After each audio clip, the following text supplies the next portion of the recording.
What are they planning? Oh, I'm photographer, so I just shoot. Oh, you just shooting I it. ain't planning that. That's right. You did all your planning, huh? Now you got to plan for the children when they get married. We had an amazing meeting. Where you been? Out in the world, in the wild. You in jail? No. Working. I'm sorry? Working. I heard you were traveling and stuff. I did a little bit. Yeah. Nice. Right on. Amazing. Yeah. So all is well? All is well. They were rushing me and they're not ready. We just started the stream. Yeah. I'm sure they'll play the intro in a second here. About 20 seconds.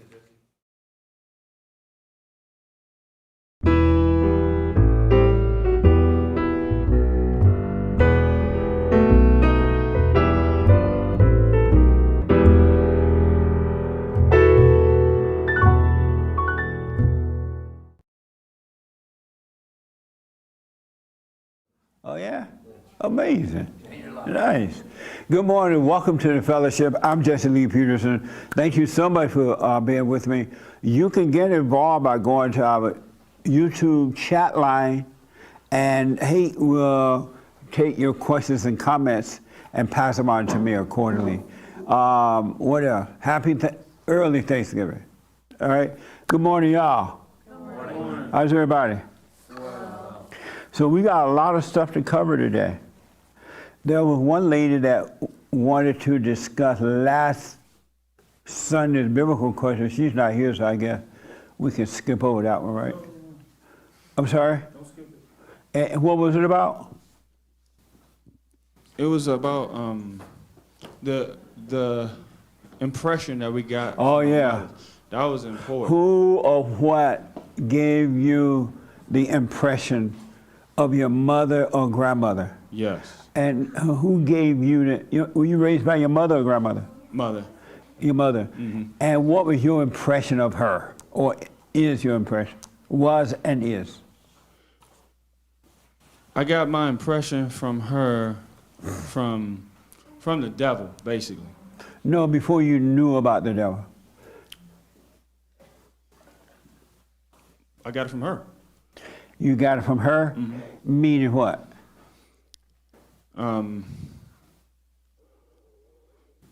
So what she did was she tried to destroy the image that I had of my dad and replace it with the image that she was giving me of her. I know, but let's say you didn't know about all that. Yeah. Because you just discovered that now, as you got older. Mm-hmm. When you were growing up, what was the impression you had of your mother raising you? Perfect. She was an angel. She was God. She was somebody who was there to sort of protect me and take care of me. That was how she portrayed herself to me. And she was perfect. And she gave you that impression? Mm-hmm. She did. Yeah. And then it started to change at any point, the impression that you had of her? Well, yeah, obviously when I got older. I'm sorry? When I got older. It went from what to what? It went from what I thought was love to hate. I started to hate her. I started to see things that I didn't like. And Did you know at the time you hated her? Yeah, I knew it. And that's why when you was talking about forgiving your parents, I was like, yeah, I know. Yeah. And so she gave you a false impression of who she was? 100%. Before you knew about hate, were you happy with that impression? I thought it was love. I started to hate, and I started to love that I was hating her. It was a weird dynamic. But at the time, did you know you were loving and hating? I thought it was all love. Okay. Yeah, Amazing. yeah. Now, can I give my impression? Yes. Your impression of her now? Yeah, Okay. yeah. So, your question was, where do we get the impression? And so, Right. what I think is, because I was thinking about this a while, and I think what happens when the order was switched from Adam and Eve, because it's supposed to be God over man, man over woman, woman over children. So when the order was flipped and Satan became the woman's God because she listened to him, the order was flipped on his head, and then she got her image from Satan, and then the man got his image from her. But if you trace it all the way back, it comes from Satan, because Satan is the one that's given the woman her image. Your mother? Yeah. But your mother didn't get her image from Satan. She got it from her mother. Which comes from Satan. Right, but it didn't come, but she got it from her. That's why I asked that biblical question, because most women don't know, as men don't know, that the impression of how they see their mothers or grandmothers is coming from the mother. Sure. And in the mother's mind, most, not all now, they think they're giving the right impression too, because they have gotten it from their mother. They didn't know about the Satan thing. Because even when the church talk about Satan thing, they don't lay out what's really, really going on so you can understand it. I don't think they know. I think they just hear it and then they repeat it. The preachers? Yeah. Yeah, but my point is that the mothers don't get it from Satan. They get it from the woman to the woman to the, the mama to the mama to the mama. I understand. Yeah, amazing. Yeah. Anybody else want to respond to the impression of your mother? Yes. Yeah, I agree with a lot of what he said. So the same, like growing up, I was raised by both my mother and my grandmother. I had a lot of love for them, or what I thought was love. Like Right, they were of course. just the best. I just, was with like deep love or whatever. They were all that I knew, or all that that was my life. My mother and my grandmother. And your impression of them was what? But they were my life. Like I loved them. Like they were beautiful. They were strong women. What they taught me basically, or brainwashed me. Yeah. Did you know that? Did you know that you had the wrong impression of them? As I got older, I did. I realized. Before you heard about it here, did you know you had the wrong impression? Even before, yeah, because Okay. I realized that the older I got, like the more like evil, like that they were, and how much I really had a lot of hatred for them. Right. Especially like when it came to a relationship with my father, as far as my mother, she would brainwash me about him, and then I realized, and I got closer to him, like, you're wrong, like you're not, you're making him out to be like the bad person, but really you are. So yeah. Amazing. What's your impression now? My impression now, I have a lot of anger and I have a lot of hatred still for them. I'm trying to get over it, but like it's not, of course, how I just said how when I was a child I loved them and they were just the best. It's Right. not that. So it's the opposite. So. And so now you're trying to get over the hate you have for them, the anger and stuff. Yes. And is it hard to get over? Yeah, because I'm still holding on to a lot of the stuff from the past. So yeah. Right. You know that you're holding on to it? Yes, And how do you know you're holding on to it? because I'm not giving it up. Yeah. And why not? If you know you're holding on to it, you know it's best to let it go, right? Mm-hmm. Why not let it go? I guess I'm just still in that fallen state. I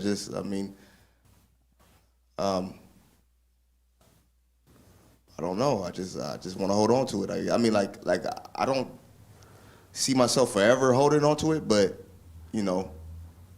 right now it's hard to get over it. Do you think the anger you have is you? Yeah. Well. Yeah. Why do you think it's you? Because I'm choosing to live this way. I'm sorry? I'm choosing to live this way. Like I'm choosing to hold on to the. And how do you anger. choose to live that way? So you want to be angry at them? Not really, but I don't know. I don't want to be angry at them. And so how are you choosing to be angry if you don't want to be angry? Because I'm not making a difference to change. What do you mean? I'm not trying to make an effort to change Do you know how to change, what the effort is? Yeah, I know that. How do you make the change? I already forgave them both. Right. But other than that, just, be aware, do the silent prayer, stuff like that. But, Right. So if you know you're putting forth the effort to make the change, why do you think it's you that's choosing to not change? Because I don't want to blame anybody else or blame any other thing, Why not? because I just it's not.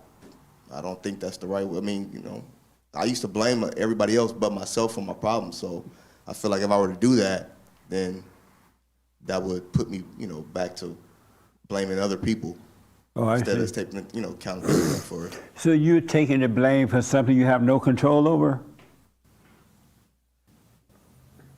No, I wouldn't say that because I guess, because, yeah,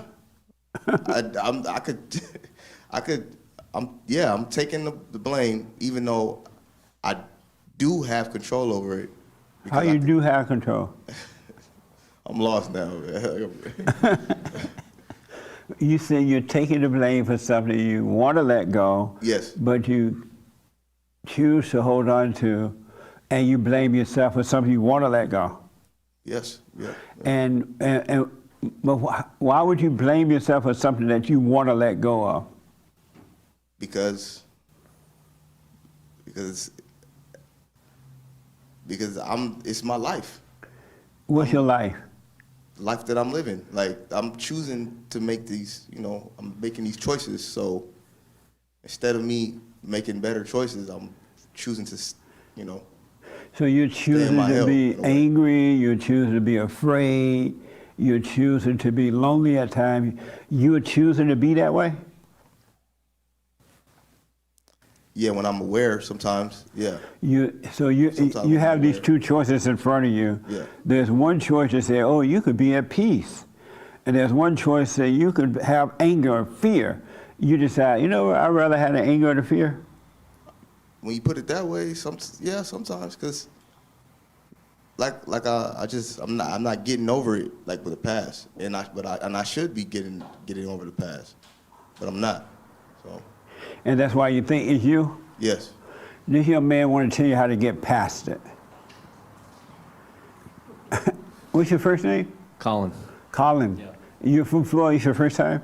First time, yeah. We've spoken before, but first Right time on. here. Welcome, man. Thank you. Nice. What do you say to, he believed that Yeah, you can't.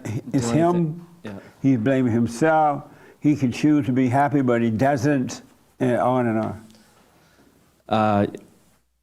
Yeah, you can't choose.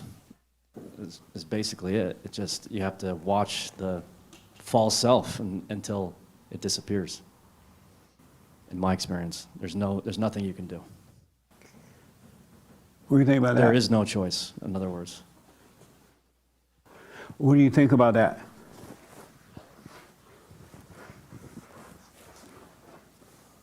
I think that what he's saying is true. I should watch. You said I should watch the false self? observe. Yeah. Observe? Mm-hmm. Okay.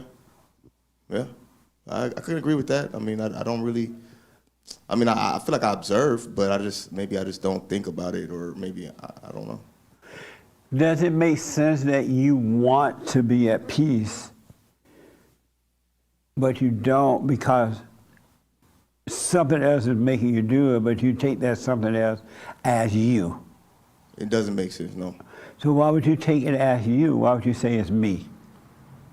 I can't blame. What made you, oh, go ahead. Yeah, I can't blame, I don't know. I mean, I think that's always been like my issue, because I don't blame other people, but I blame myself. I go hard on myself whenever it's like certain things in life. So I don't know, I guess. But I understand what you're saying, though. What am I saying? Like, that it's not me. That's Right. not me. The choices that I'm making, So if it's not you, why can't you blame whomever it is? why can't I blame? Well, I don't think, because I know what you say. Like, you say we should take accountability and responsibility for our choices and our actions, right? Who said that? I ain't never said that. That's intellectual talking. Okay. Well, okay, if I were to make a mistake, I don't know. 'Cause I know a lot of times, like we say about the blacks, like they always. What's wrong with the black? Yeah, what's wrong with the blacks? Like a lot of the blacks, I'm black, so a lot of times we don't take responsibility or accountability, right? Like, But I mean responsibility, like get up and go to work, Yeah. build your own house, stop saying the white man is holding you back. I mean Exactly. that kind of responsibility. yeah, and I'm that's, not talking about this other kind of responsibility. okay. All right, heard what you said. So what do you think about that? Yeah, I think that I just got some work to do. And what is the work? Just observing.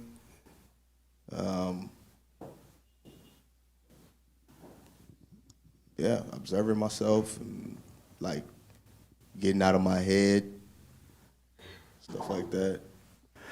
The man in the brown want to tell you exactly what to do.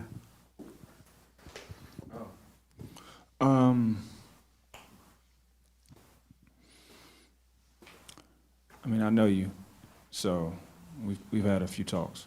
So it's not going to be like a general statement that I would just tell anyone. Speak up a little bit. It's not going to be like a general statement that I would say to like anybody. But for you particularly, you should just need to suffer. He what? He needs to suffer. He need to suffer? Yeah. That's your answer? That's my answer. I'm sorry, buddy. No. No. He's got to suffer until he overcomes. Until the pain of going through what he's going through is But his worse issue than what is- it is to push through it. His issue is he's blaming himself. He knows it's not him. I'm sorry? He knows it's not him. How do you know That's that? why he can tell. He just told you. He said he knows it's not me. No, you're not sure. He knows. Do you know that? I know that it's not me, but I can't get like I don't know. Maybe it's me playing God, and I feel like that like I can't get over myself and not accept accept the choices that I'm making. Right? I don't know if that makes sense. The young lady want to respond. Tell him exactly what to do. I mean, if it was me, I would be observing like what I'm doing and watching it like a movie and doing my best to not judge myself for the decisions that I'm making. And when it happens again, to try and make a better choice or observe that the same thing is, because I feel like all of us individually have different things that we go through in as regards to like poor choices. So I think what I've done is just observe it and see it for what it is, not react to it, not respond to it, not feel bad about it, But not he take ownership of it. But he think that is him.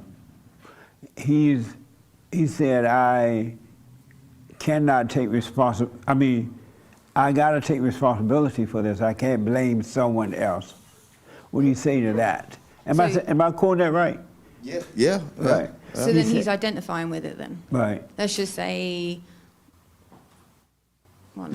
so he's identifying with the fact that whatever bad choice that he's making, that it's just him. But that goes back to like the whole personality thing of saying, well, that's just my personality or that's just who I am, where we don't realize that we're not any of those things. So I think first of all, you have to kind of come to the realization that it's not you before you can watch it pass and not identify with it.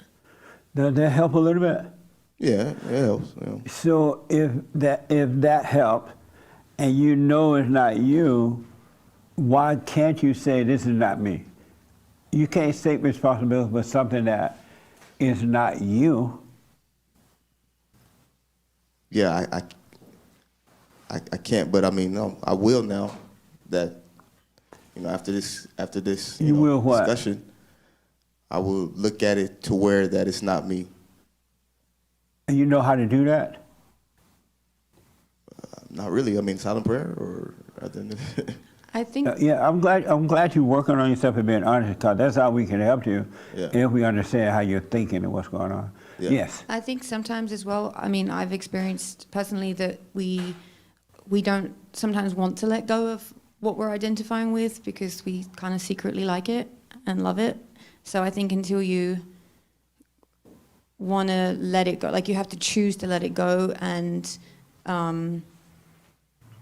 if not, you're going to basically, you got to sit in your hell and you got to suffer. Do you want to let go? If you knew how, would you want to let go?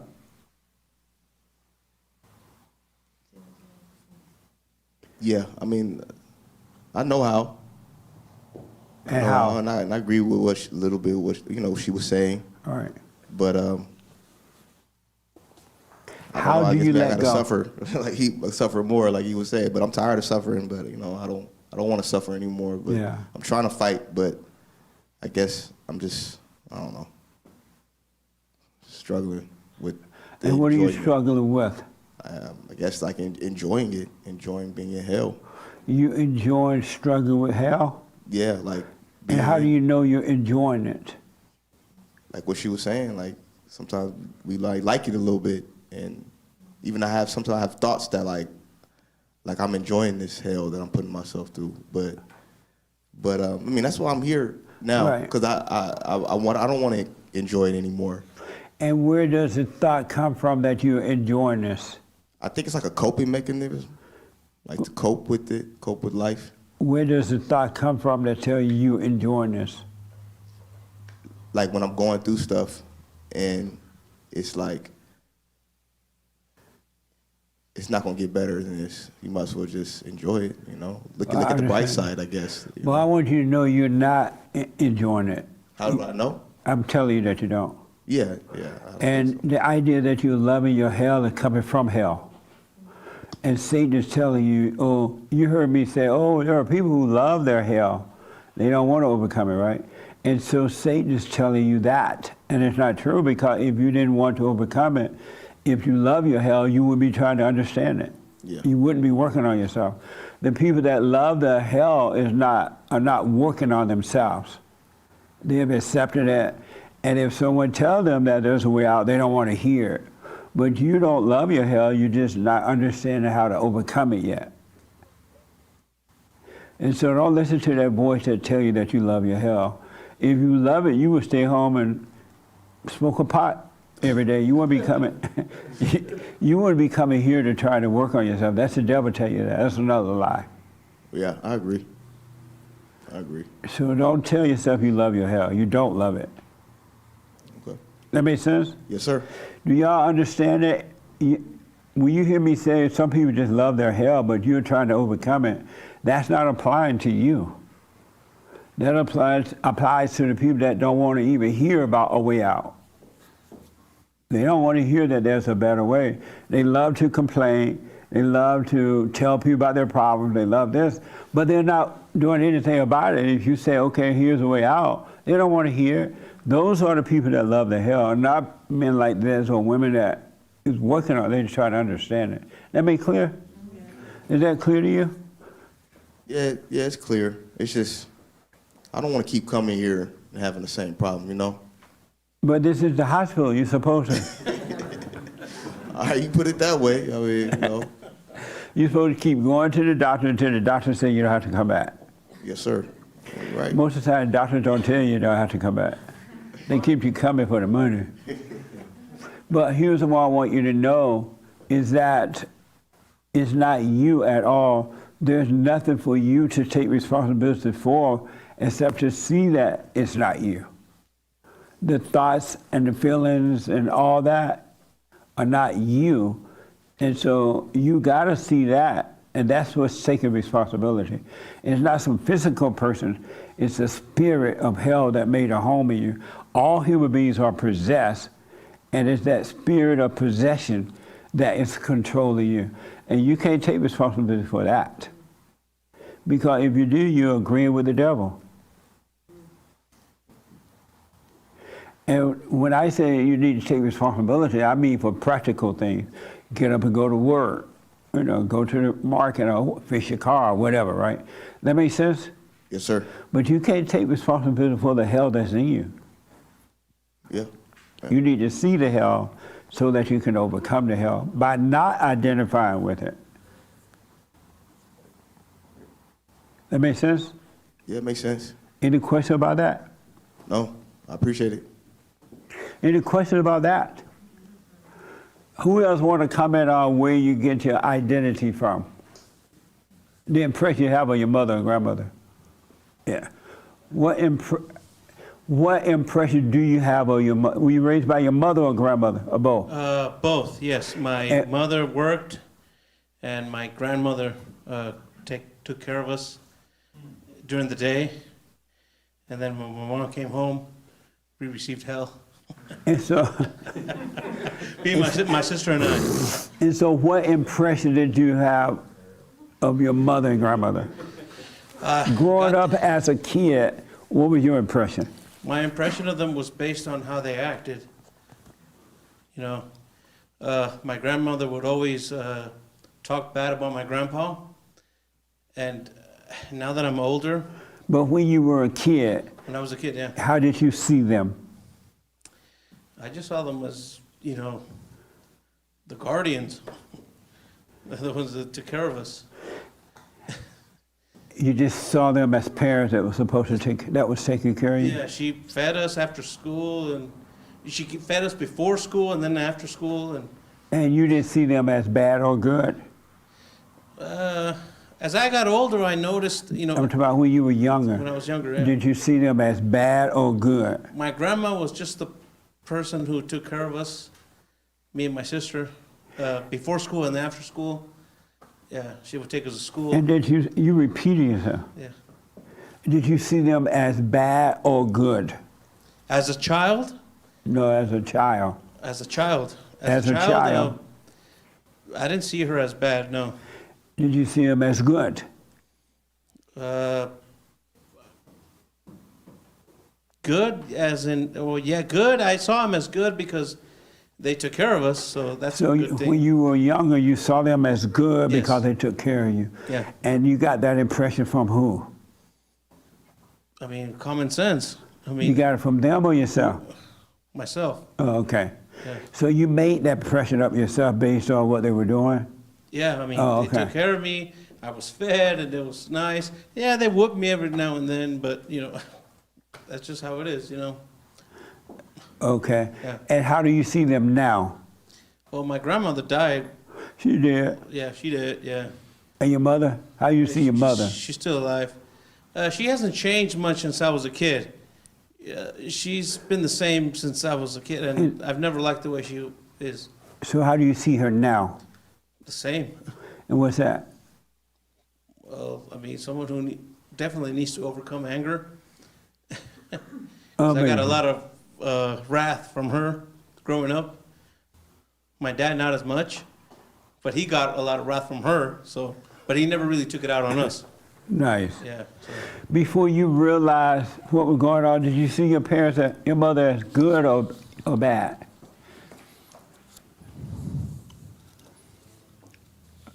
I had some trauma when I was young, so I saw it as bad. You saw your mother as Yeah. bad growing Yeah. up? And I saw Oh, my yeah? dad as good. He was like the light. So you were raised by both parents? Yeah, I kind of moved back and forth between. They wasn't together, but I moved with them at different parts. Oh, of my okay. life. Amazing. How about you? Where did you get your impression from your parents, your mother or grandmother? Who raised you? My parents and an aunt. Your mother and grandmother? My mom, my dad, and a nanny, pretty much. A nanny? Yeah. You had a nanny? Yep. You're a Mexican, right? Yeah. How you get a nanny? Whoa. She got on the free plane, went through the tunnels, and she said, "I'll take care of your kids if I could be here." Whoa. And so how did you see your mother growing up when you were growing up? I think different. It depended on the stage I was in my age, right? Where I got my impression from her, I think I got it from the people around her. Because if she wasn't there, I was told how good she was, how much she cared about me, and how much I should honor and respect everything she asked me to do. So I think it was reinforced by the people around her, and I believe that. So your impression of her at the time was what? I think I want to say good. You thought it was good? I think it was good, but I mean, there was times where I was afraid of her because she would, unleash hell. But for the most part, good. Oh, okay. I think her intentions were good at the time. That's what I thought. So you had a good impression of her because Yes. she seemed to be doing good, even though you Yes. had some bad times. Yeah. Right. And how do you see her now? Crazy. Just really just crazy. And where you get that impression from? I think after going through observing my thoughts and forgiving, after going through all that hell, I see her for who she is. And I don't look at her like if she's my mom. Like that emotional power that she had over me, Right. I'd say it's gone. It's gone? Yeah. Nice. So now I see her and what she does doesn't bother me like it used to. I take it and I leave it, and I really don't care for it. Amazing. Yeah. And how about you? Were you raised by mother and grandmother, or I just was. mother? No, my mother and grandmother. And what was your impression of them then, growing up? And As who a- gave it to you? As a kid, Yeah. A just kid, teenager. like elementary. Well, I think I went through different stages. So as a kid, like in elementary, like my daughter, her age, it was just not good or bad. It was just kind of like how he said, they fed me and they were just there. Right. And then middle school, we grew up super Christian, like Bible thumper Christian, so we couldn't listen to like worldly music and do certain things. As a kid? Yeah, well, Right. like in middle school. Oh. And my mom we were able to listen to Kiss FM. So that was really She started cool. what? I was able to listen to a specific like radio station Right. that had certain music, and I thought she was cool.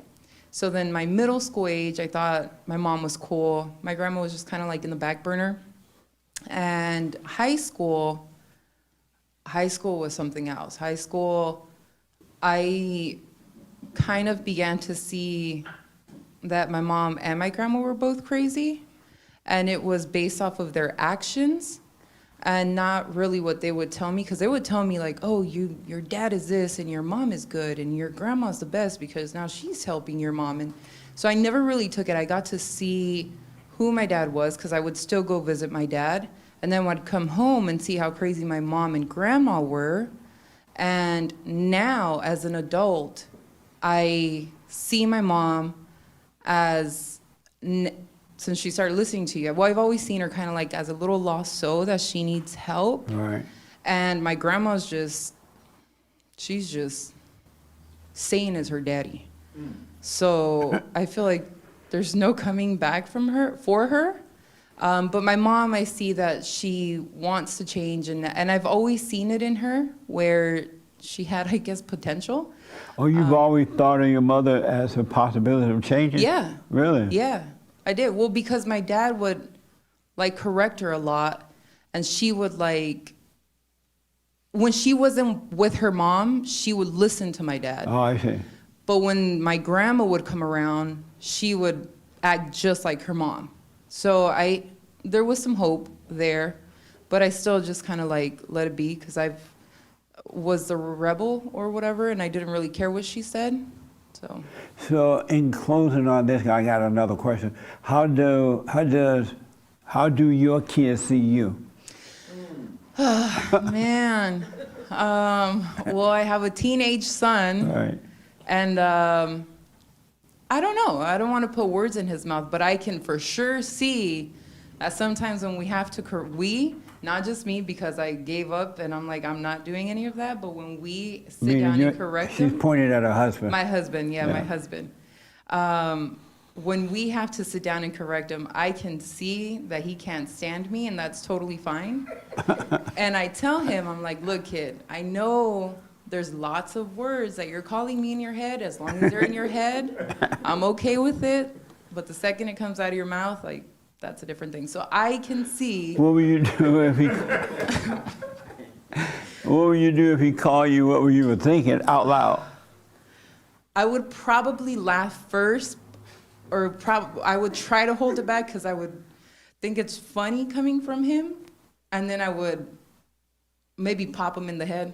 Whoa! Yeah, I would probably. Maybe. I can see you doing that. Yeah. And would your husband pop you in the head for popping him? He would probably take me to the side and tell me off. Not tell me off, but like correct me and just. But he wouldn't do it in front of him? Not in front of my son. Why not? I don't know. Why would you do it? Would you do it in front of your son, or you take it to the corner somewhere? To correct her? Right. I've corrected her in front of him, so I wouldn't mind doing it. I guess if it was... So if she popped him in the head, would you take her in the corner and pop her in the head? Or would you pop her in the head right there in front of him? I wouldn't pop her in front of him. Why not? Because I wouldn't want him to repeat that type of behavior. But she started the motion. Right. I don't know. It wasn't you. It wasn't me. I don't know. When you say it, I guess you're basically giving me the green light to pop her in the head. So. How will your son learn how to deal with dating and his wife if he doesn't see how you're dealing with your wife? How will he learn to do it? He won't. He'll learn it elsewhere, and then he'll learn the wrong way. So why would you take your wife in the corner and pop in the head? But when you're saying it like that, the reason why I would do it is because I wouldn't want him to see. If I were to pop her in the head, I wouldn't want him to see that. But he saw her popping him in the head. I don't know. You have a good point. I don't know. And my point is what? Your point is if she's doing it, you should correct her with the same behavior so he can learn it. Does it make sense that he would take the son and his wife in the corner and pop her in the head, or should he pop in the head right in front of the mother? This is so funny. Well, I think, like as I'm hearing it, I'm thinking like we have such a worldly conversation of like popping somebody in the head or your wife. It like has a label of domestic violence, and I think that's kind of what I'm seeing going on. I think however he would choose to handle it would be the right way, but I think correcting his wife in front of his son isn't wrong.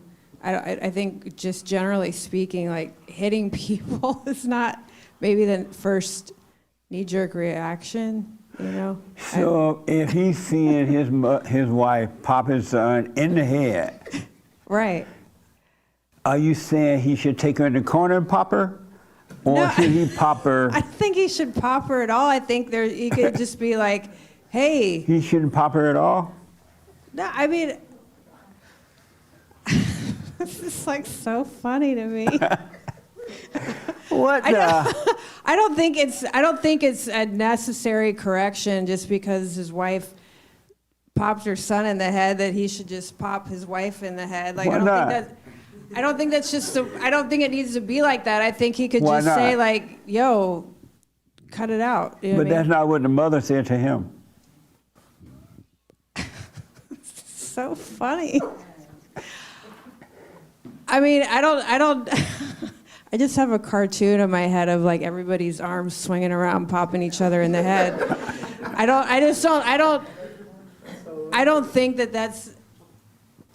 don't think it's wrong or right, like what if he did pop her in the head or not. I think correcting his wife in front of his son is absolutely appropriate, whether it looks like popping her in the head or like, yo, you need to chill out, you know what I mean? It's just You think he should say you need to chill out or just pop her? I don't think he'd. I mean, I'm putting myself in that situation. I mean, it definitely would like startle me if somebody popped me in the head. If you pop your daughter in the head because Right. she said something that hurt your feeling, should her father come and pop you right in the head or take you in the corner? I mean, I think, yeah, he could pop me in the head. I think He that's should pop fair. you in the head? Yeah. I So think why that's fair. can't you pop her? I mean, I think, yeah, I just, yeah, pop away, man. You know, sock it to her. Amazing. What do you think? If you pop one of your kids in the head, Say that again, sorry. your husband is right there, you pop one of the kids in the head, should he pop you right then in the head or take you in the corner and pop you?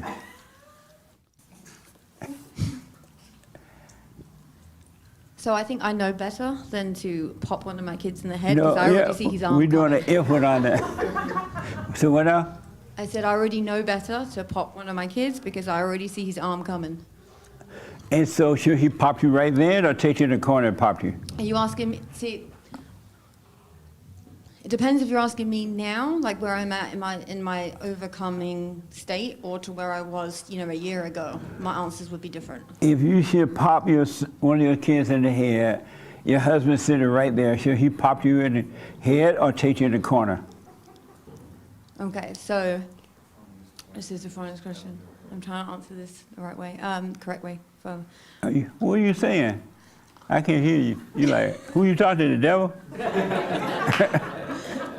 I'm trying to make sure that I'm communicating You properly. speaking in tongue? I got so much to get to. We got to end at 12:30 because we have a Thanksgiving dinner. Huh? Let me get a quick answer from you then. Yeah, I that's a think good that idea. Okay, I have so much to say on this, but I don't know how to go about it. So I think yes, he has the right to, because I think what am I teaching my son if I'm popping him in the head? If he doesn't check me in front of him, then it's like, I'm saying that behavior is okay, right? So should he pop you right then and there? Yes, but I wouldn't like it. I wouldn't appreciate it, but yeah. And your son wouldn't like it either And if he you wouldn't like pop it either, him. yeah. So I already know, so I said I wouldn't do it because I already could see his arm coming. So I Right. just wouldn't even do it, for me personally. How many people think that if the mother popped the child in the head, the husband should pop her right then and there? Right then and there. Right in the kissing. Nice. Who say no? Why do you say no? And then the young lady in the pink want to respond. Why do you say no, he shouldn't? Because I think if he's trying to correct her, I don't think he should exhibit the same behavior. Maybe he should. If she popped her in the head, Right, him in the head. so she popped the kid. He should check her right then and there. But in pop front of- is a check. No. Like, but right then and there, he should check his wife. Right. Let her know that's not acceptable. You shouldn't be putting her hands on, you know what I mean, right in front of his son, so his son understands, okay, daddy has my back. He's not gonna be letting mommy put her hands on me. But he shouldn't smack her. Why not?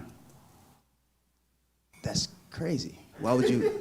Because she just slapped his son, smacked his son. No. Or you don't- daughter. No, but you don't follow her lead. Like you're not. You're not following her, you leading her there. No, so she does something and then you go right behind her and do the same thing. It's not right. Why not? You have to show her the way to handle situation. You have to show her.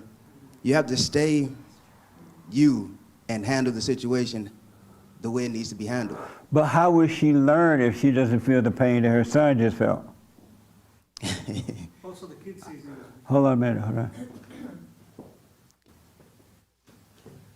You don't need to physically hit her for her to understand. Why?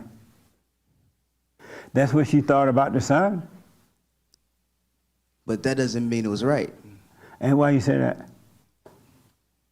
Because just because she did something, right? She smacked the son. Right. But she's She not gonna do just it again. Something. But she's not gonna do it again. Yes, she will. If she doesn't just smack, she'll do it again. Will you do it again if he said it over again? Well, let me just clarify. I've never popped my kid. Oh. These are thoughts that go through my head, right? We're talking about thoughts. Right.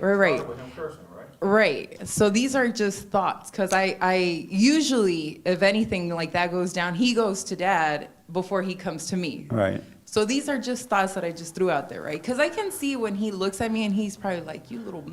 Yeah, he right? call you the... Yeah, he is. I know he's The five-letter words. telling me probably, Yeah. exactly. So I see it in his little face and I'm like, the inside me, I'm like, ooh. The devil's like, okay, Yeah. bring it on. Right. I'll show you. Right. So in that moment when I catch myself, I do immediately go into the silent prayer and I told him, look, kid, don't expect a reaction from me. Talk to dad. So I usually straight direct him to dad anyway. I haven't popped him. Yet. Yeah, well, the You've been feeling, close. the thoughts are there. Yeah. Very close, but I won't. Like, But you do agree that if you do, your husband should pop you right then and there? I like what he's saying. I bet you do. I do, but you know what? I don't know. I don't want to get to that point. Right. And your husband say, yeah, you don't want to find out. Yeah. I'm But- Hispanic, Jesse. I Pants are know, gonna fly. that's why. So, just saying, you know, spatulas and everything come out. So, What do you say? Should he smack her, pop her right in front of the child? Let's say that you pop your child in front of his or her father. Should the father smack you right back or take you to the room somewhere and correct you? Well, I don't have any children, so I can't say from firsthand experience, but when you polled, I did say yes, he has, I think, the right to smack the woman, to pop her right in front of the kids. Right then and there. Nice. See there? Amazing. This your first time here? I came a couple of weeks ago. Oh, with nice. a friend. Okay. All right. Let me just clear it up. Y'all shouldn't be smacking one another. All right. But I meant that a husband should correct the wife in front of the children. Don't take her in the back room. Don't take her in the corner, because the kids learn from the parents how to live their lives. And so if you're taking the wife in the back room somewhere, how would the son know what to do when he get married? He didn't know that you went back, and he doesn't see the patient in you, how you should deal with it. So you should deal with it in front of the children, and the mother's not gonna like it, but it's just her ego being hurt. But the kids would know that you love them, that the father loved them, and they're standing between the mother and them and protecting them. But don't go physical, all right, unless you have to. But I'm not encouraging that. Is that clear? That makes sense? Yeah. So I gotta ask, did anyone do the assignment from last week? Let me see the people that did it. Nice. Nice. Let me see the people that didn't do it. What was the assignment? I don't know what it is. What was it? You don't know what it is? You don't know what it is? You don't know? You were not here, right? And you did it. So there's no excuse. And what was the assignment? I remember Hold on 1 minute. Did you guys, you didn't do it, right? Oh, you did do it. Oh, good. And you were not here, but you knew about it. Did you guys do it? We're busy smacking each other. Yeah. They were too busy smacking each other. What was the assignment? I remember 2 specifically. One of them was sit still for 4 minutes. Yes. And the other one was don't blame anyone. Yeah, that was on the radio one. Okay. And so did you do the 4 minute sit still? Yes. And tell us about it. I did not like it. It's like the silent prayer. I'm sorry? It reminds me of the silent prayer. Yeah. So do you remember what happened while you were sitting still for those 4 minutes? The thoughts came immediately. Do you remember some of them? Yes. Please. I only a couple. Tell us all of the ones, but not the dirty ones. What do I have to do later? Where do I have to go? I'm going to be late. I'm hungry. Yeah. I'm tired. I want to check my phone. Those were the thoughts. Yeah. Yeah. Amazing, huh? Yeah. Anybody else did it? And what was it like for you doing it? So I usually make a normal practice of doing that. So once you get The to 4 minute thing? the 4 minute, yeah. You were already doing it before? I'm already doing it, yeah. Oh, okay. So once you get to whatever your mark is, then you start to get those thoughts. So for me, it happens around maybe 10 or so minutes. That's when I start to get those thoughts that are trying not to get me to sit longer than I normally sit. So you went past the 4 minute Yeah. the assignment? Yeah. Okay. And what type of thought were you getting? Man, everything from what are you really doing this for? You need to get up, check your watch, check your phone. You did this long enough now. Just anything to get me to stop going past where I normally sit. Okay. And then once you sit past it, once I started noticing that hell started coming up in me, and God was showing me areas that I need to grow in by making me aware of the hell that was inside of me. Okay. Yeah. How about you? Did you do it? Mm-hmm. And what was it like for you? You sat still for 4 I minutes? sat on the edge of my bed with my feet dangling, And I was thinking about how my toes don't hit the floor because I want to reach the carpet, and I was getting irritated because I was thinking about all the things that I needed to do and take care of. But I just tried to sit there and just let it go by. Did you realize anything about thinking or thoughts while you were doing it, from doing it, the exercise? Same sort of thing as Anthony, just anything that would get me up to stop. Right. But just trying to, I mean, I barely made the 4 minutes, if I'm being honest. But I did it, but it was hard. Yeah. Yeah. Did you find yourself looking at a clock or anything? Yeah. Yeah. Yeah. Amazing. Did you do it? Yeah. And what was it like for you for 4 minutes sitting there? Well, I don't remember. I didn't track the whole amount of time I did it for, but like at the beginning, I actually enjoyed it. It was peaceful. I'm always constantly on my phone, and so it felt good to just not be on my phone. It felt good to like relax and not work or just chill.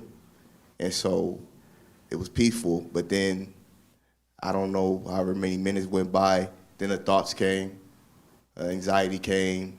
All this, kept thinking about the past, kept thinking about, the future, Yeah. and then it got uncomfortable, and then I immediately got out of it after that. Amazing. But it was good though for like the first half. So. Yeah.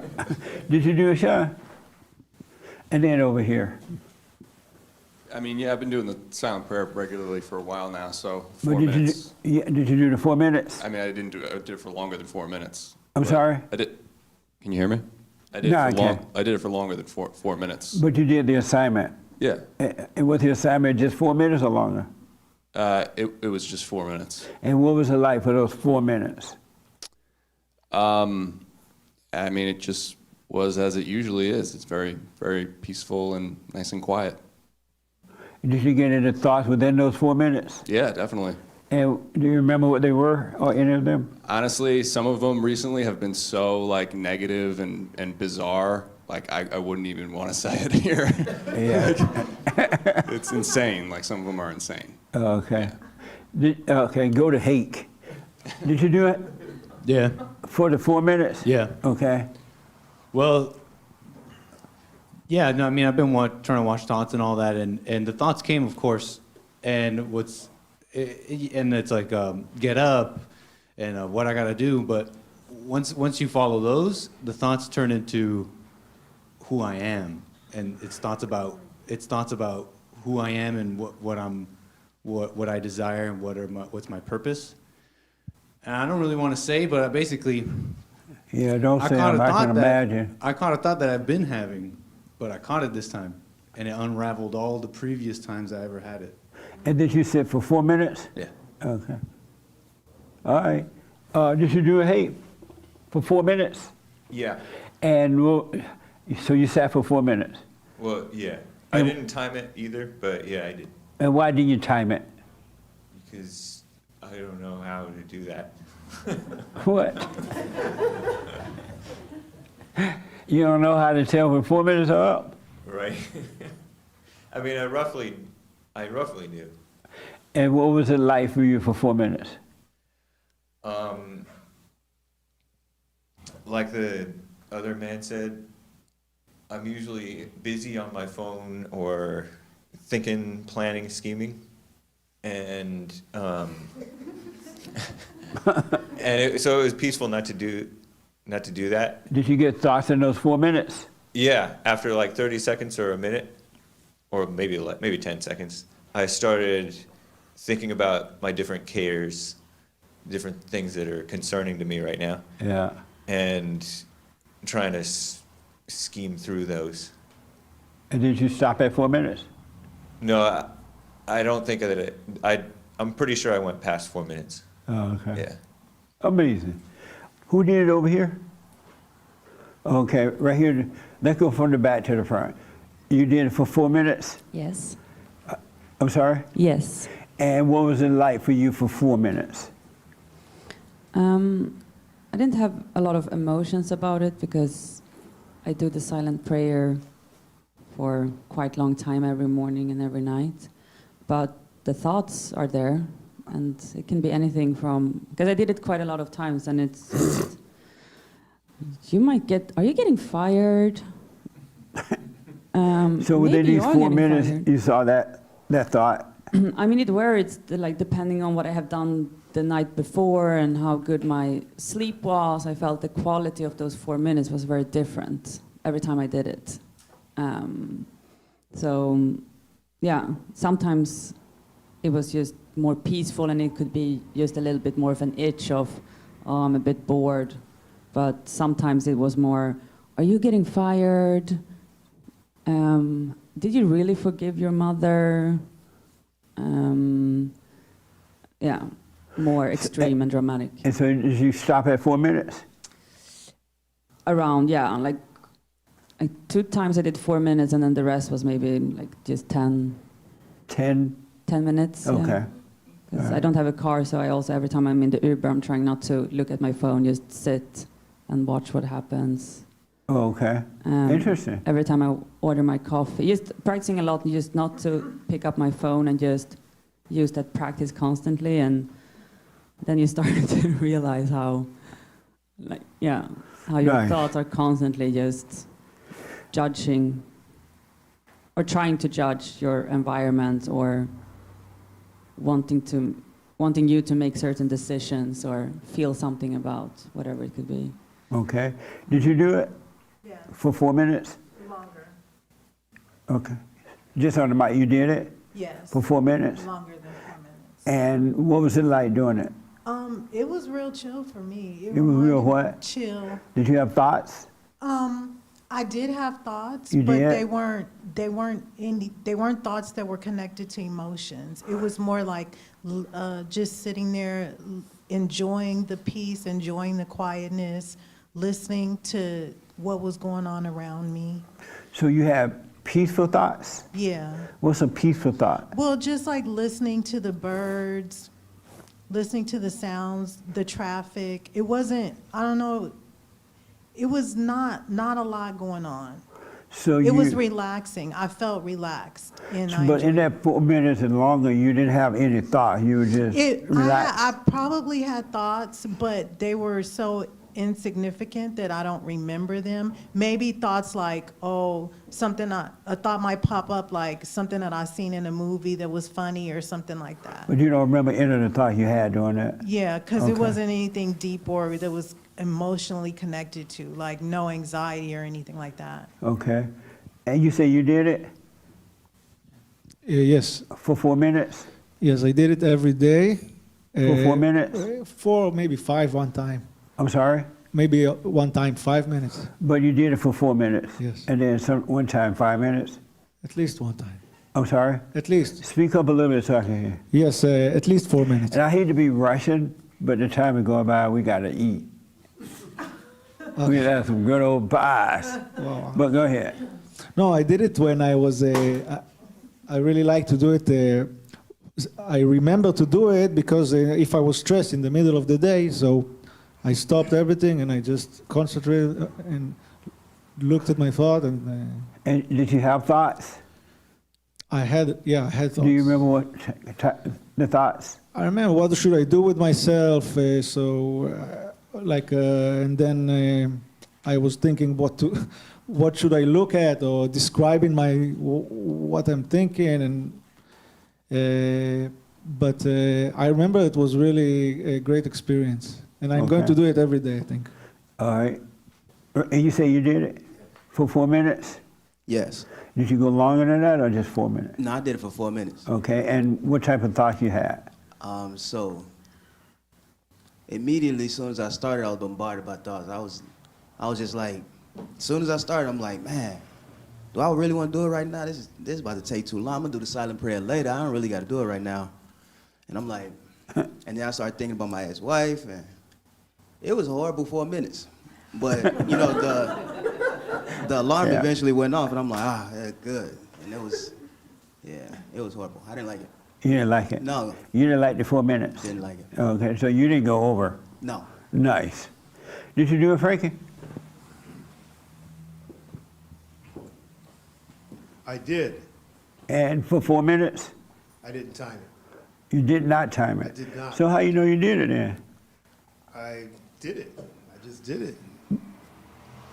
But not for 4 minutes? More like 5-10 minutes. Oh. 5 to 10 minutes. And what was the thought for you? For me, as soon as I'm leaving the house, I've got 100 things I got to do, and I always forget 3 or 4 things. And so I'm watching that, and then as I sat down, my mind became clear, and then it told me, oh, these are the 3 things you got to do before you leave the house, and take this with you. So that's what happened for me. Amazing. Anybody else did it? Oh, you did it, Raymond? What, for 4 minutes? I did. And did you go longer or just the 4 minutes? I may have gone a little bit long, say a minute or 2. Oh, you did? Yes. Okay, and what the thought you had? That I'm a coward. That I'm a Well, you knew that before the 4 minutes. No, man. Says how much of a coward, of a stupid man, and most important, how evil I am. Well, don't do it anymore. You believe all that about yourself? I don't know if I deserve to believe anything else but that. Do you believe all that about yourself? I'm afraid I do. Oh, okay. I realized not just now, what should I tell first? Let me tell you this first. So I did it, and also with the assignment about who had my mother and grandmother thing, I thought about that too. So when I asked y'all to do this, I'm doing it already or have done it, we'll do it. And I realized, I thought of my grandmother as being a really nice lady. And that impression came because she spoiled me. My grandma literally let me have my way to an extent. And because I remember some of my cousins that she was raising, they would be mad at me because she would treat me so well. And so I remember that. And then so that came from my grandmother, because I later found out it wasn't true. But, and with my mother, I always thought my mother being mean. Because when I would see my mother, I never saw her really. Sometimes I would see her laughing, especially when she would visit her sisters and things. They would all be, you know how black women, when they get together, they giggle and laugh and make jokes and loud. My mother was like that whenever she was around them, but when she wasn't around them, she wasn't asked that way. And then, and I used to want to talk to her about my father, but I would always be nervous because I knew how she felt about him. So that impression came from her. And so what I've started to realize that human beings don't follow instruction. They don't follow instruction. Have y'all noticed that about yourselves? I said do it for 4 minutes only, and tell me what the thoughts you have in 4 minutes. Y'all do it 10 minutes, 20 minutes, 30 minutes. I did it almost 4 minutes. I don't know what time it was. How y'all expect to follow God when you can't take simple instructions? God said to be still and just know. He said do nothing else but watch. But no, you got to do something else other than just watch. You got to sit there and judge the feelings and thoughts. You got to sit there and fight with the feelings and thoughts. That's because you won't listen to anything. And I did the 4 minute thing all week, so I know what I'm talking about. And every time the thought would come, what time you gonna get to work? You're gonna be late for work. I remember once I was at 3 minutes, and I was about to hit the 4 minutes. I opened my eye, looked at the clock, and the devil said, "Oh, you got to start all over again." So I started all over again. And so, and the reason for the experiment is so you can see that you're not your thoughts. So you can really start to see that you got to stop believing that you are thoughts, and there's no truth in any thoughts. But if you can't follow instructions, how are you going to do that?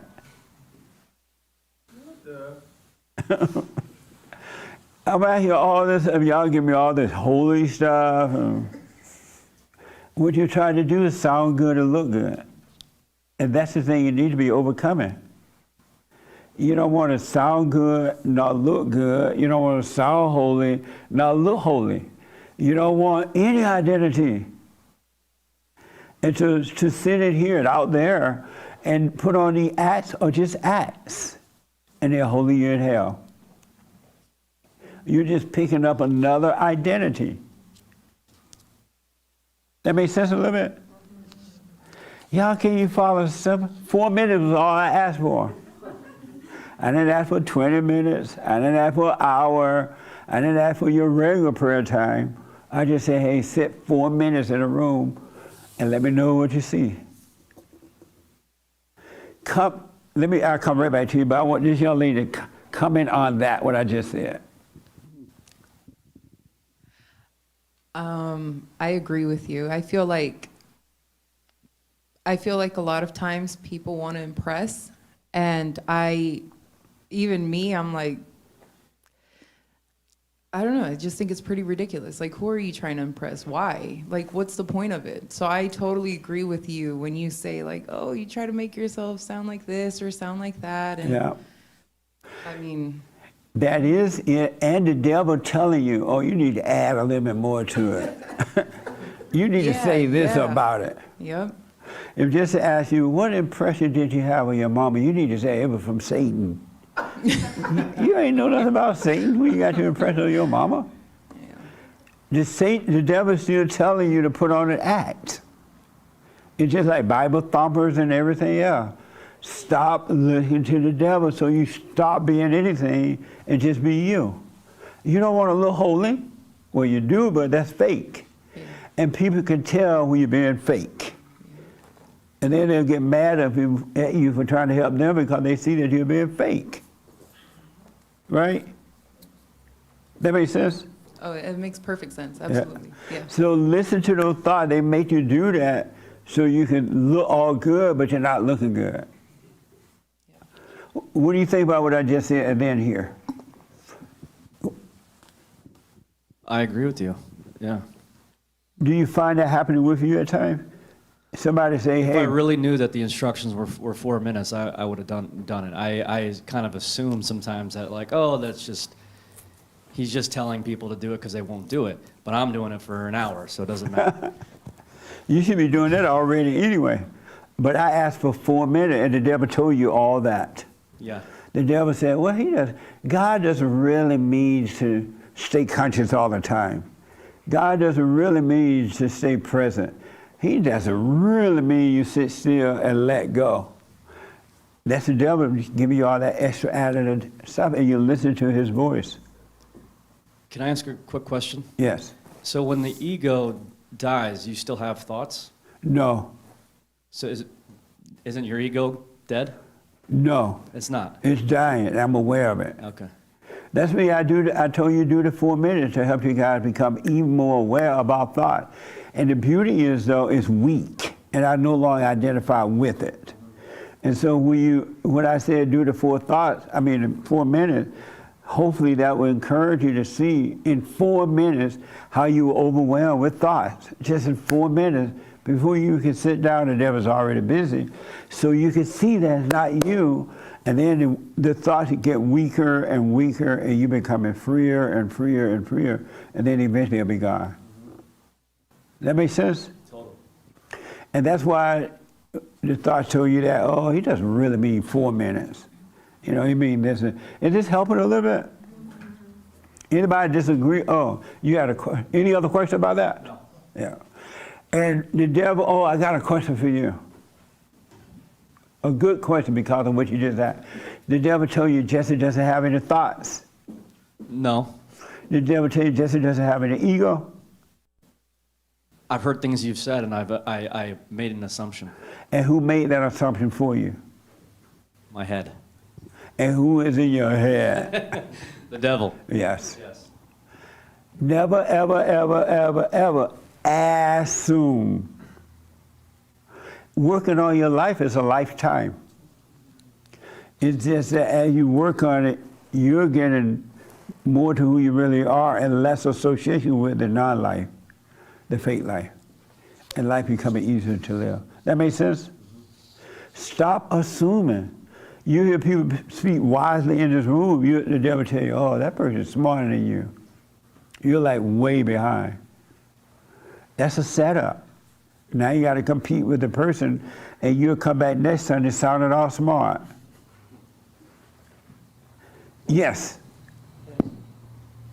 Doesn't the word say in the Bible, and then you always say too, let no man teach you? Right. When you told the people here to do the 4-minute thing, whatever, And the then people out there in the world too. took a little longer to do it, like, I mean, maybe the Holy Spirit told them they needed to last a little longer to The Holy Spirit didn't tell do them the that. thing. What let the no devil man told teach you, right? I mean, the devil told them to do that. That wasn't teaching. I'm trying to get you to see the teacher. well, I mean, I'm just saying, let no man teach you, let no man tell you what to do, right? It doesn't that, isn't that what it means? Let no man tell you what to do? Your point is what? Maybe I'm just missing the point. Well, I mean, you said, oh, do 4 minutes. Maybe other people, the Holy Spirit told them to take a little longer, right? Why would the Holy Spirit tell them that? I don't know, maybe it's different, it's the word is in us, right? But the Holy Spirit has nothing to do with that. So if God tell you to don't forget to remember to stay present, you think the Holy Spirit will say, you know what, forget. No, well, I mean, God said, He made But no, us- that's not from the Holy Spirit. That's straight out of hell. Because I wasn't teaching them, pointing them to see what's going on within themselves, and the teacher would guide them. Because the more you can see that you're not your thought, the freer you become from them, just by seeing that. Let me do this. I got, oh man, so much. So, there is a couple of things. I don't know if I should ask somebody what you think about this, or should I talk on it first? Matter of fact, I wanted to tell you, we had the women's, who were not here Thursday night? Y'all need a whooping. Yeah, y'all need smacking right in front of everybody. It was a blessing. Did you hear anything about it? You saying we can't talk about it? No, I didn't tell you to. That's what I'm asking. Did you hear anything? No. You didn't hear anything? No. Your mama didn't tell you? Mom came. Right. So my mom came and I'm like, hey, how was it? And she's like, I can't talk about it. Nice. And I'm like, what the? Good. I'm like, just What- a little. And she's like, I can't. That's why I asked. I want to make sure your mama didn't tell you anything. No, she didn't tell me anything. I wanted to know. And she's It just was like, on fire. Wasn't it? yes. It was like on fire. I'm sorry? What, put it on fire? Yes. No, the ladies put it on fire. I was just sitting there just looking for a while. That right on. It was good. But anyway, let me ask this. What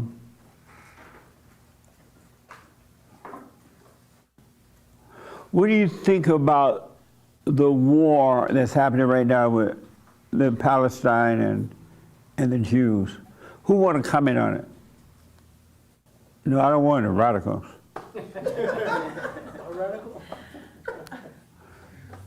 Yes.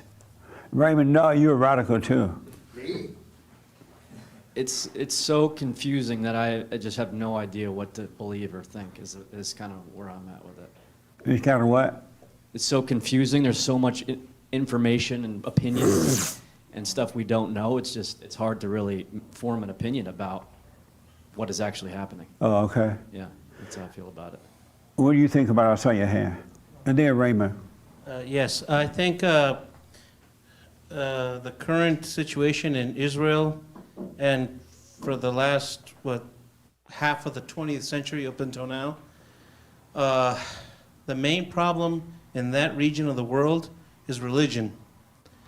What I mean by that is a lot of the Jews that didn't even live in that region of Palestine that was taken away by Israel with the support of the U.S. I heard, it's documented that 700,000 families were displaced from their homes to make room for Jews from Russia, from Germany, from Europe, people who didn't even live there. So I understand the Palestinian side. Like I asked a Palestinian girl, that I met at the phone store. You met a Palestinian girl? Yeah. Well, no wonder you understand it. Well, you know, we spoke, you know, and then, you know, while she was doing my contract with the phone, and she said that she was from Palestine, and then we talked about it, and she said, you know, our point of view is, why should we suffer for the sins of Germany, for what Germany did? 6 million Jews supposedly died over there, so why should we have to pay for it? So that's their point of view, you know. And you believed her? Well, I kind of go, when I heard that, I said, you know what? Yeah, you know. That made sense to you? I mean, imagine if you were living. No, I asked you first. Did that make sense to you? Yes, it did. Oh, okay. Because of time, I can't go too deep into it. Yes, Raymond. And then I think I saw your hand, right? Okay. I'll make it quick. I always do my best to be. Speak up a little bit, Raymond. Huh? Speak up. If you go, you can hear. I'll make it quick. I always try to be objective to the situation because there's simply too many emotions, too many passions, and too many opinions on it. I just see it as something inevitable that happens with when it comes to the fallen state of man. Okay. Yes, sir. I think this is human nature at its finest. We're always choosing sides, trying to find somebody to support and point the finger at somebody else to fight. It's happening over there between those two nations, and then we see it here that there's rallies on the streets.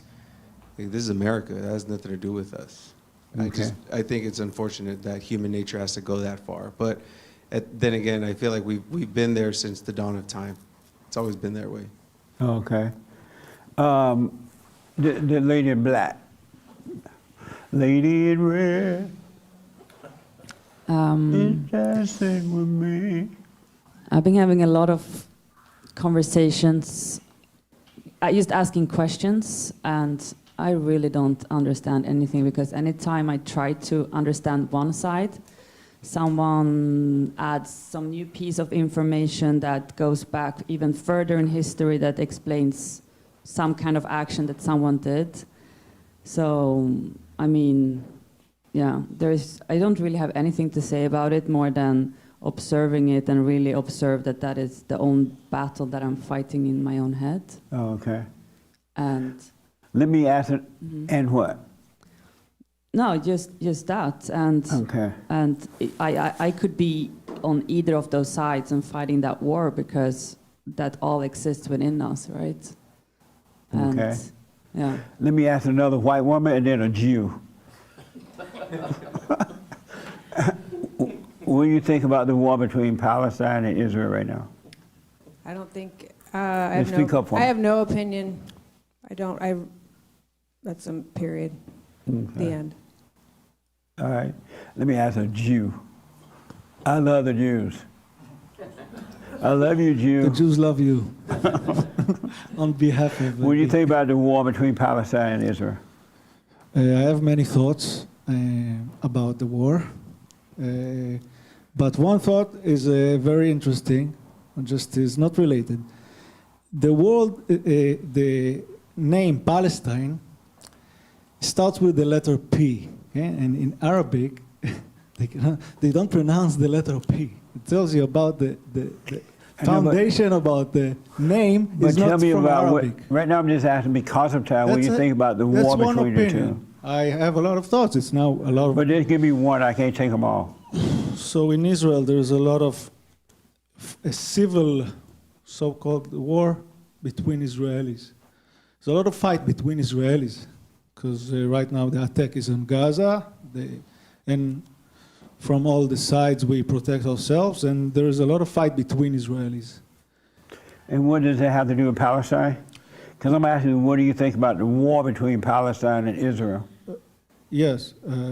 What do I think about the war? I think it's inevitable. I think the war started, Gaza started the war. What else? Okay. All right, thank you. You know, the reason I'm responding to it because everywhere I go, people ask me about it. And there is an employer and employee who will fight in public over this too. Y'all would know them if I named them. And people would ask me what I think about that. Y'all heard about that, right? One lady was on Tucker Carlson show or something, and now they'll fight each other. So here's the way I see it. When I was growing up, the Christians and the Jews were tight. And the reason they were tight because it was understood that Christianity came from Judaism. It was born out of Judaism. And if it wasn't for that, there would be no Christianity at this point. And at the time I was growing up, the Christians and the Jews understood that. And they worked together very well. Very well. And matter of fact, I grew up wanting to go to Israel because when I was reading the Bible, it was in Israel. You know, everything where Christ died and rose and where he traveled and the people he met, the old cities, the old town. And so I grew up wanting to go to Israel. I finally did, but the point is the Christians and the Jews supported one another because of the religion, the spiritual aspect of it. And during that time, I never heard anything about the government. I never heard about government. I just heard about the religious aspect of it and how we are all one together for those who believe in the Father, who believe in Christ, the Son, and the Father. And so it was about that. So when something would happen in Israel, the Christians would go over and help feed the Jews or when they fought or whatever they did. I never considered the government because I've never known a time in history when the regular folk trusted the government. You know, the religious people never, from what I can tell, never really trusted government, except for the Pharisees, the hypocrites. And they didn't trust the government, they was afraid of the government. So they were sneaking around. Even Christ, when he was walking the earth, it wasn't about the government. It was all about saving the people from the government, saving the people from the world. It was about religion. So I never thought of the government thing. But what I notice now is that it seems to be more about the government than it is about the people themselves. Brothers and sisters in Christ, you know what I mean? Even for though it was always known too that there were some people, there were some Jews who did not believe in Jesus. They didn't see him because they didn't recognize who he was. And that was understood too because some of the people who were following Jesus didn't know he was Jesus. They knew his name was Jesus. They knew there was something special about him, but they did not understand the depths of it. That's why they turned on him, because they didn't see what he really stood for. And so I have always grown up thinking of it that way. And it wasn't until recently, by people asking me about it and paying attention, that I finally realized these people that are fighting, have taken sides in this, they are with the government. They have forgotten about Christianity or Judaism. They are fighting people, and that's what the government want you to do. They don't want you believing in God. They want control over you. And they have succeeded in Christianity. Christianity first in our country is gone. It doesn't exist. The Christians are turning on the Jews, and the Jews are turning on the Christians, and everything going on. And the Christians are turning on Christians. These two people that's arguing in the media right now, I think one is the boss and one is the employee. And they're in public, putting their dirty laundry in public. In the good old days, I promise you, a Christian would have never done that. And plus, if I worked for someone and I no longer work for them, or we didn't get along where I didn't like my boss, I would be grateful that my boss gave me a job. I had a job for a while, and I could move on, and I didn't go out bad-mouthing the boss, because when I went for a new job, first of all, not the right thing to do anyway, but when you went for a new job, you want them to call up your old job and they give you a good reference. Now they sue you. Huh? Now they sue. Yeah, they sue. And that's because they're doing this because Christianity is not real. And these people quote the Bible, they're attacking one another, and they're quoting the Bible and everything. We're to love in that. And they are able to do it because Christianity in America is gone. It's all about the government now in America, what they can get from the government, whomever the government is supporting, and blah, blah, blah. It's not about one another. Christ came, sent by his Father for us to save us from the government. It's not about what we can get from the government. It's about loving one another. And what I noticed too is that the Christians are joining sides. And the only reason they're joining sides because they hate the other side. If they hate one side, they're going to join the other side and know nothing about it. You don't really know what the government is doing. You don't really know the real deal behind this thing. But I do know, and if you pay attention, and you can correct me right now in a minute, they have wiped out Christianity. They are now calling it the white man's religion. They're weakening Christianity. Christianity is not about the white man religion. Christianity is about the Father, God. And so they'll wipe that out, and now they're wiping out Judaism, the religion itself, if it is. They're wiping out that. And when that is gone, there's nothing left. You're just going to be fighting one another. There will be no love, no light. We're supposed to be about love. We're not supposed to take on the action of the world and fight with them. But every time something happened, the Christians join sides, the Jews join sides, everybody join a side, and there's no light in the middle to say, hey, you're going the wrong way. The children of the world are going to always be fighting one another. We're supposed to be out of the world, not come from amongst the world. And don't let your mind and other people tell you, well, you just don't want to take sides. You're just this. I don't want to take sides with the world no more. This would be like this family that's married with children, and then all of a sudden they send their kids off to a public school or something, and the teacher want to cut off their parts. And the family like, oh no. The teachers can decide to do that. The teachers can't decide to do that. And you don't have to be mad at the teacher, just it's enough to know that it's evil. You can't be in the world and of it and of God if you want to be free. There is a difference, living freedom. And God said that we could be in the world but not of it. You really can, but you got to choose him, really choose him, and be of him. And don't be dragged in with excitement. Don't be dragged in with other people overreacting. I don't care if it's your daddy, your mama, your brother, your sister. Let them go and fight. You ain't got to fight with them. It's time to lay your weapon down.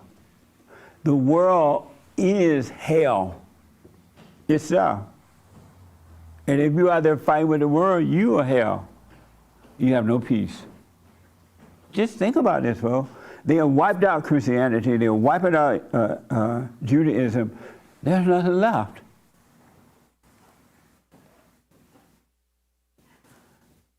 It's about the religion. It's about the spiritual aspect, not just all these people fighting one.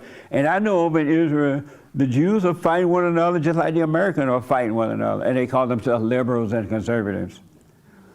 When you take on other identities, that's what happened.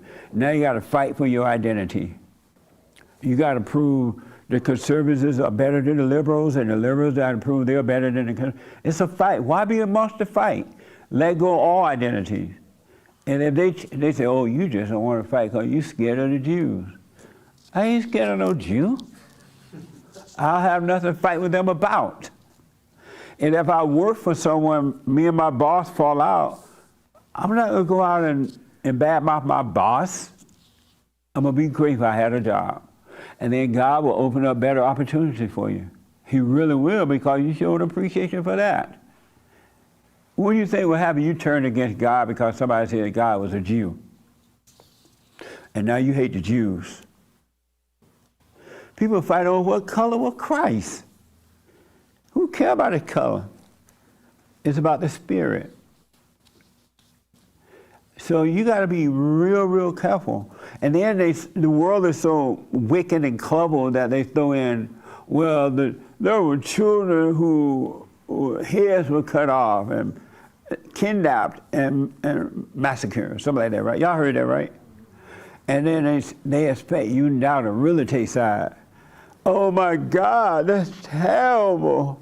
Those are bad Jews or those are bad Palestinians, because now you have identified emotionally. Do you think God care about one of you feeling bad because he burned down Sodom and Gomorrah? He burned the kids, he burned the grass, he burned the dogs, he burned the cats, he burned the women and the children. He destroyed them all because he was destroying hell. He didn't go, somebody heard, oh, you know what, God went over there and he destroyed Sodom and Gomorrah. He killed the children. He didn't save the women and the children. God knew the hell came through the women and children. Because it's not you, it's the hell that's in you. You just happen to look like a female or a child, but you got hell in you. But you are still identified with the world, and the world know how to make you emotional so you can identify. And then I'm going to let you guys comment on this in a minute. One other thing I found out this week that I once knew, but I forgot. You know, you forget all the mess. You can't remember everything. And let me ask, who want to respond to what I just said, or disagree with what I just said? Okay. And then you had your hand? Okay. So the true order of God is God, Christ, man, woman, children, right? You know, but the Jews don't have Christ. They don't believe in Christ.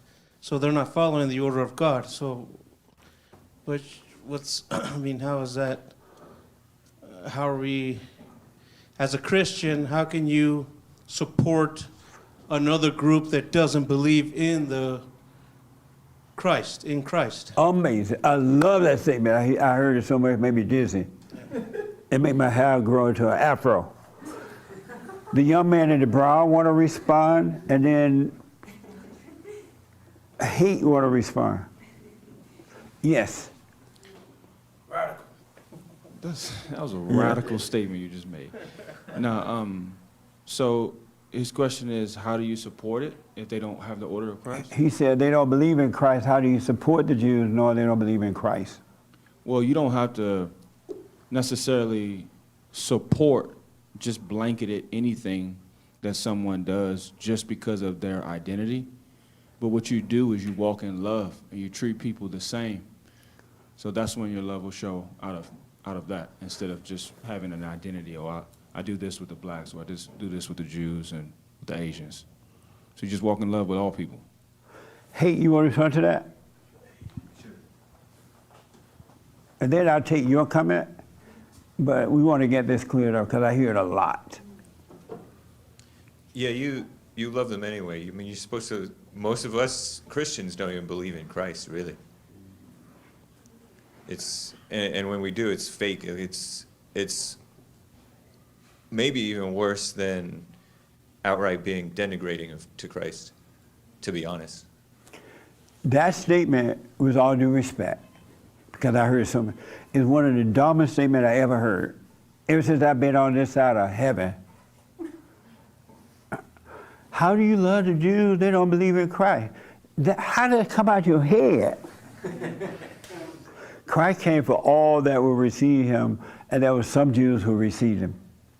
And any Christian asked that question, as Hake and you said, they have no love. God said to love even your enemy. And how will the Jews that don't know Christ ever find Christ if you're going to make a judgment of it?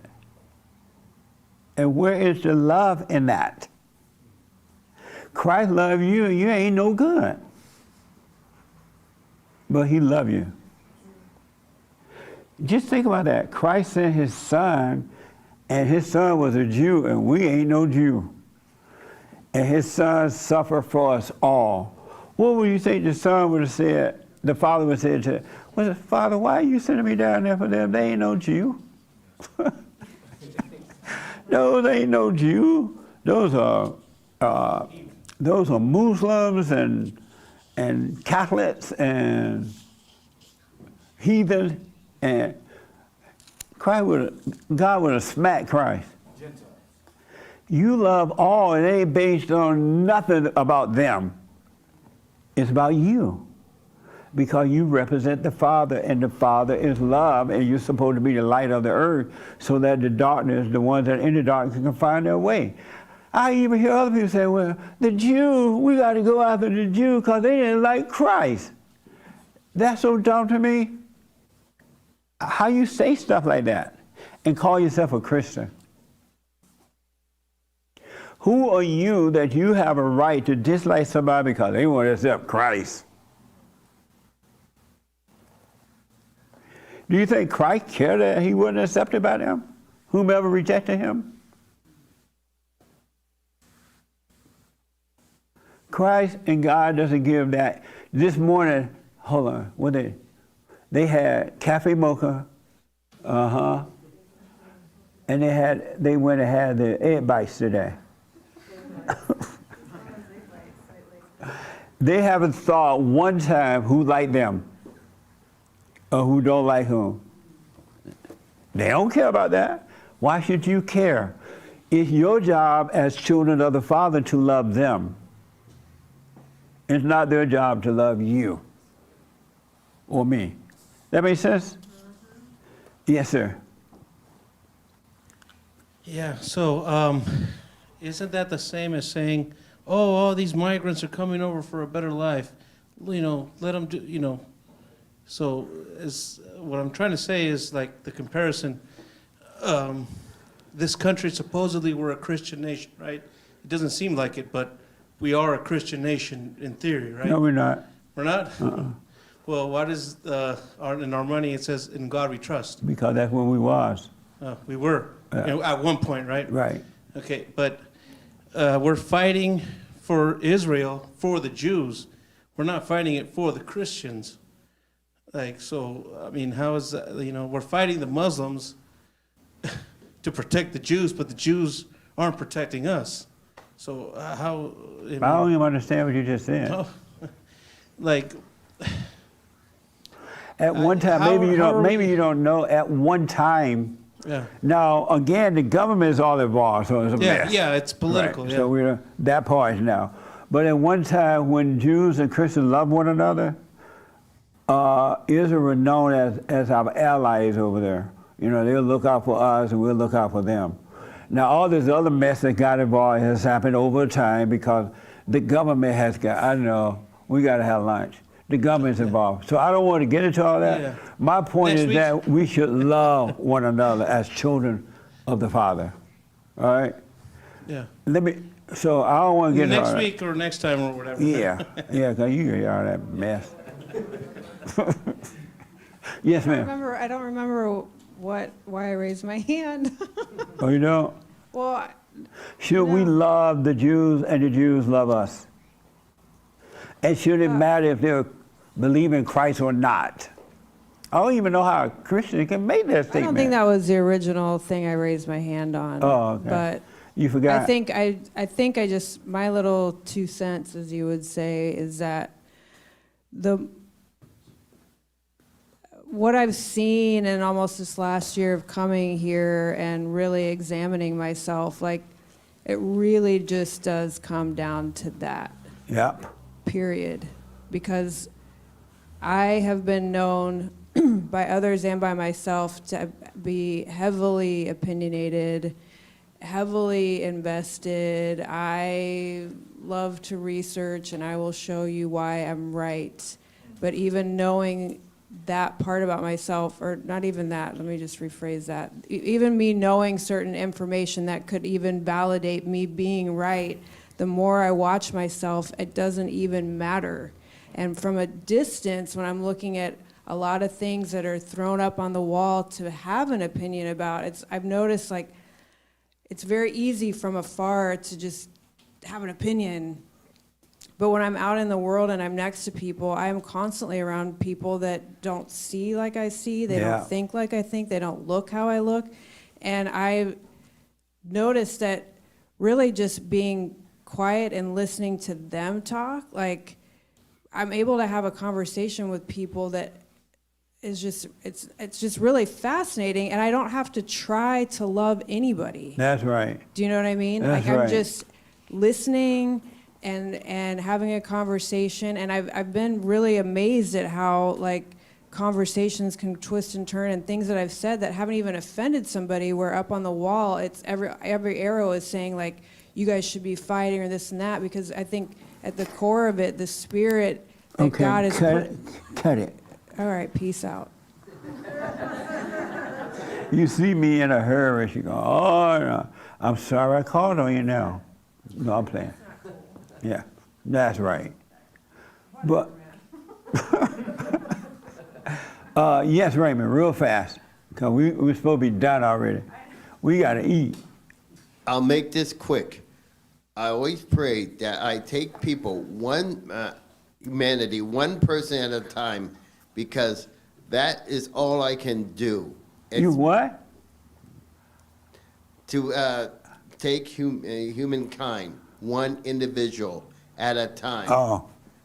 Because that's all I can really do, Okay. especially in this time.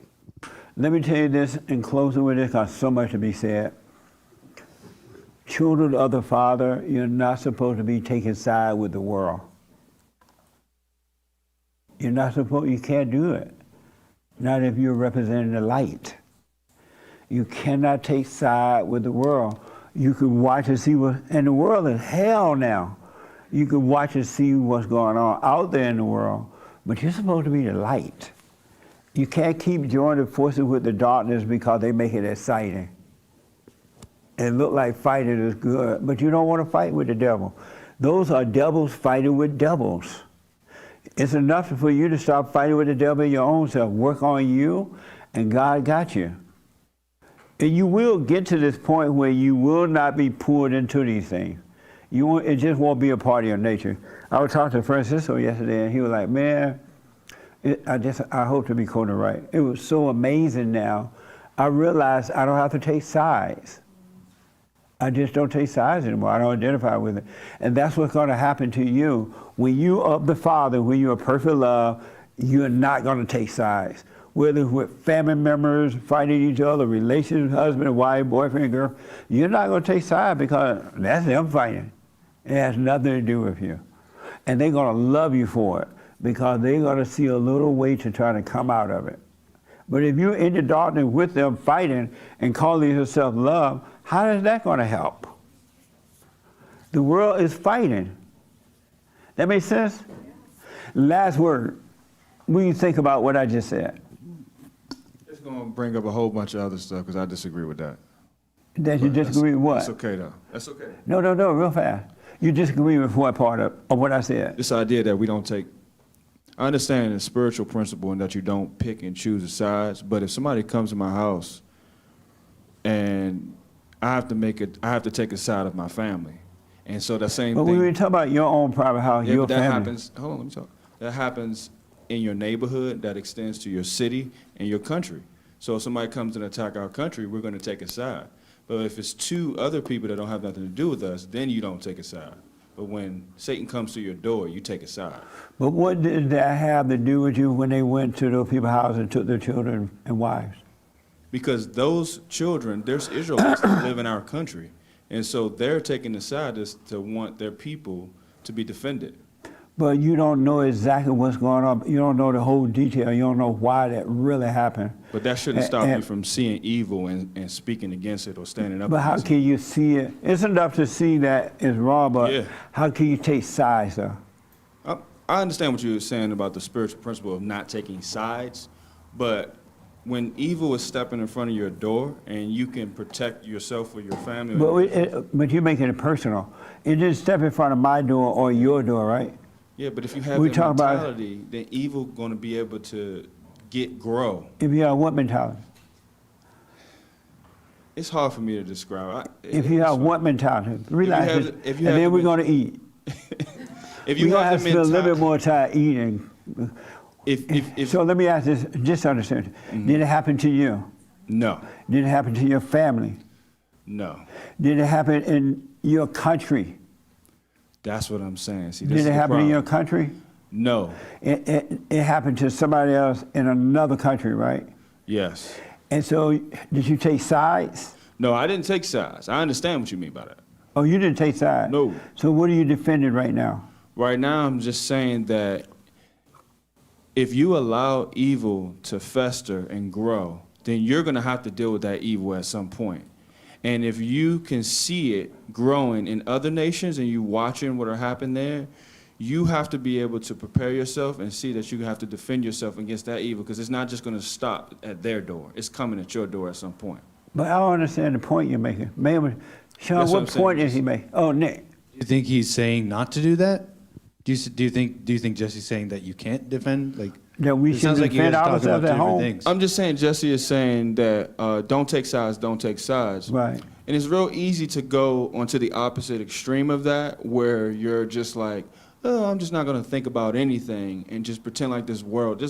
There's soldiers and people out here to give their lives so that we can be peacefully over here, like not thinking about nothing. People who do black ops and undercover ops and do things to this country that we don't even know that happens. But I don't understand what, you got your hand? You know what? We live in peace. We'll It's have to unclear get you, because- we'll get you on the radio with Okay. your mess. Cause you're right, time is in there. You won't be on the radio. Do you want to come on the radio and talk about it with him? You agree with him? I see what he's saying. You give me the mic real fast. Just give me a yes or no. You agree with him? Just to get you on record. Yeah, I do. You agree with him? Yes. Well, what he's saying, I think. Well, I'm gonna let this go because I think there's the Church is the place to have this. there is the law of like a written law, like like if you run a stop sign, there's a consequence. You know what I mean? Like there's that type of law, and there's things put in place in every country that keeps an order of things. That I guess one could say that would be taking a side. I think in the realm of spirituality, which that's not even the word I want to use, but like as a whole blanket statement, just like things going on and having opinions and taking sides, I think that's separate of the black and white of like, if you shoot somebody, you're going to jail. Do you know what I mean? I don't think that's a side. Well, I guess semantics. Do you know what I mean? No? Maybe. I just think we're talking about apples and oranges in a way. Okay. I'm glad I asked you, man. I didn't know you were thinking that crazy. No wonder your wife brought her suitcase today. I don't blame you, wife. But we're going to pick up on this, folks. It's so interesting. I want you to smoke on this, though. Do you think God care about those women and children being heads cut off and taken away? Or did he just continue his breakfast? Huh? Do you believe God care about that? No. So if God doesn't care, why should we be all I didn't involved? say that I cared. Oh. Yeah. God just said, okay, y'all come to these kids and said, oh, your children, that's the hell in y'all. That's what you've been saved from. It's up to you. Because he's going to protect his own, and the devil is going to destroy his own. And no matter what you call yourself, Christian, Jew, Mexican, Puerto Rican, black or white or yellow, orange, and all that. Just think about that. God could stop all this if he wanted to. He and Jesus not up there talking about, oh, the children. Look at there, they're cutting the children's heads off. Oh my God.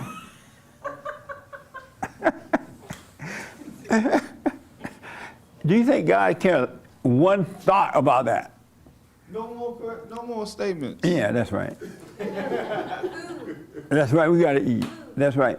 Listen, we're gonna have a little Thank you for saying, Raz. I should have stopped at 11:30, but we'll go a little longer than what we said, all right? Listen, either you're going to be in the world or of the world. You need to make up your mind. And once you make up your mind that you want to be in it but not of it, I'm telling you, it's going to be free. Because all you're looking at is hell. And this hell that's in you is in them, and they're not trying to overcome it. They're trying to destroy one another. And they want you in their hell. What do you think mothers do when she get mad at the children's father? She build an army against the children. Cut off their heads. She chopped their heads right off. And she stab them in the heart and kill them if they think about being to daddy. What's the difference? But anyway, do the silent prayer and watch. I'm glad we talked about this morning because it's a mess. It reminded me of when they had that, when Allahu Abba people attacked the border. I mean, the trade center downtown. 9/11.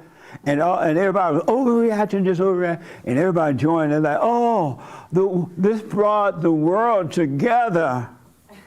We are together now. Remember that? We are one. It took a tragedy to bring us together. And soon as days went by, the tragedy forgotten, everybody went back to their corner. They went back to their corner. And that's what's going to happen with this situation and the next situation, because the world don't love one another. They don't love one another. But anyway, I got to stop. I do. Listen, do the silent prayer. I'm telling you, there's a different world inside, a different reality, a different world. You need to be living from that world if you want. All right, so do the prayer. What else? Blah, blah, blah, blah, blah. We got to buy some new equipment. Our old stuff is, because of time, you know, our computer stuff are wearing out. We need you to make an extra donation today to help us revamp our stuff, all right? So go to rebuildingaman.com or buymeacoffee.com, all right? We're going to do the super chats tomorrow, and this office will be closed Thursday and Friday this week, even though we will be doing the show. The office won't be open. And I'm going to let you know when we're going to bring these children of love in for a discussion. It'll be good about this whole thing. It'll be amazing. Maybe we'll do it on the stage. We'll have a few of y'all. And just batter it out.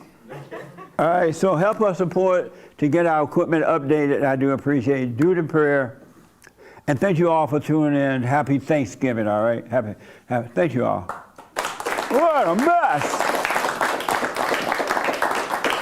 So let me just welcome the first timer and Nick coming with the basket.